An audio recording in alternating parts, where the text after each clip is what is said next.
Good morning! Thank you for choosing LMS News. I'm Ernest Newman, here with the latest stories. But first, the weekly weather report.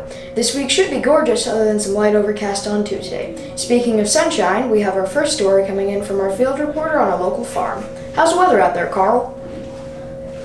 The weather is brilliant, but the mood isn't. Red foxes have been found dead every day for the past week. Gray foxes haven't. How mysterious! What's the difference between the two species anyway?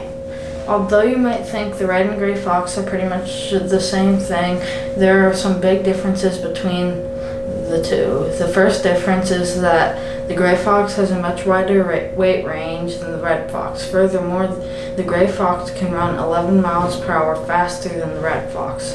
One more difference between the gray and red fox is that the red fox has a bigger footprint than the gray fox. A way to tell the two apart is the red fox has white spots on the end of its tails, and the black fox has a black stripe on its back. Another thing is the red fox have more dog-like faces, while the gray foxes have a more cat-like appearance. Carl, do they have any ideas what might be causing these deaths? Some of the main theories are that the game commissioners are considering are foxes, main predators, coyotes, wolves. They also have not ruled out mange, a disease that is highly contagious that could be running rampant through the skulks. Let's hope these incidents stop soon. Thanks for an interesting report. And now we'll have Steve Clancy reporting live from Harrisburg. Thanks, Ernest. 3 years ago today, on April 23rd, Governor Wolf made the Hellbender's Day amphibian.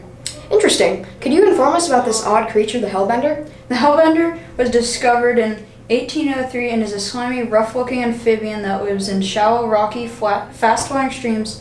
In winter, they dig nests under the mud. Now, let's talk about their eggs. They lay from 100 to 500 eggs that hatch after 80 days. They're also called mudcats, devil dogs, snot otters. They grow from 12 to 29 inches long, and they can live for up to 30 years. Fish, turtles, water snakes, and other hellbenders are the predators of the juvenile hellbender. The adult predators are raccoons, minks, and river otters. Their diet is each other, crayfish, small fish, tadpoles, toads, and water snakes. Plus, the loss of habitat is the greatest threat to hellbenders. Ernest, back to you. We'll be right back with a crisis that's been flying under the radar. Hi, I'm Bill Swift with Bendy Glue, the super strong waterproof sealant that can patch, bond, seal, and repair. Bendy Glue's thick adhesive virtually welds itself to any surface, instantly stopping the toughest leaks. I chopped this boat in half. Now I simply apply the paste through a conventional hot glue gun, and within minutes the paste seals. This revolutionary technology is on course to change the world forever. Now let's check out this boat, perfectly sealed, and you can get your first stick at www.bendyglue.com. Our next report is coming in now. Jeremiah has the story. Thank you, Ernest. Today, the Emerald Ash Borer passed over 100,000 ash trees killed in the local area. Quite a tragedy, really. Could you tell us more about this species so the viewers at home know what to look for? Well, they are quite hard to see as they are smaller than a golf ball. They are green so they can blend in with their environment, but where you will most likely find them is preparing to enter or exit an ash tree. When exiting, they leave a leaded D-shaped hole. Originally, it likely came from Asia in packing wood materials. What we are dealing with here is not something you can just skip over. This is a real epidemic. The way we are trying to solve this problem is insecticides, monitoring, and quarantining trees. As of right now, all we can do is keep looking for a solution. I think I speak for all of us when I say that solution couldn't come too soon.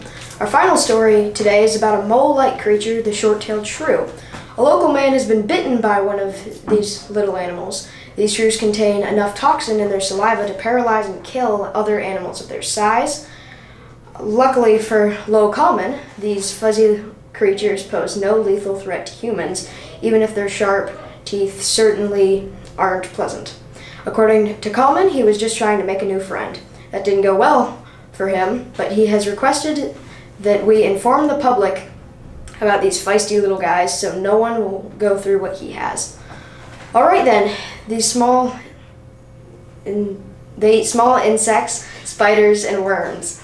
Lots of them. These animals live anywhere from southern Canada all the way down to eastern Texas. They're about 4 to 5.5 inches long and normally weigh anywhere between half an ounce to an ounce fully grown. That's all we have time for today. Don't forget to catch the latest episode of Zach Banana. Thank you for watching. This was LMS Morning News.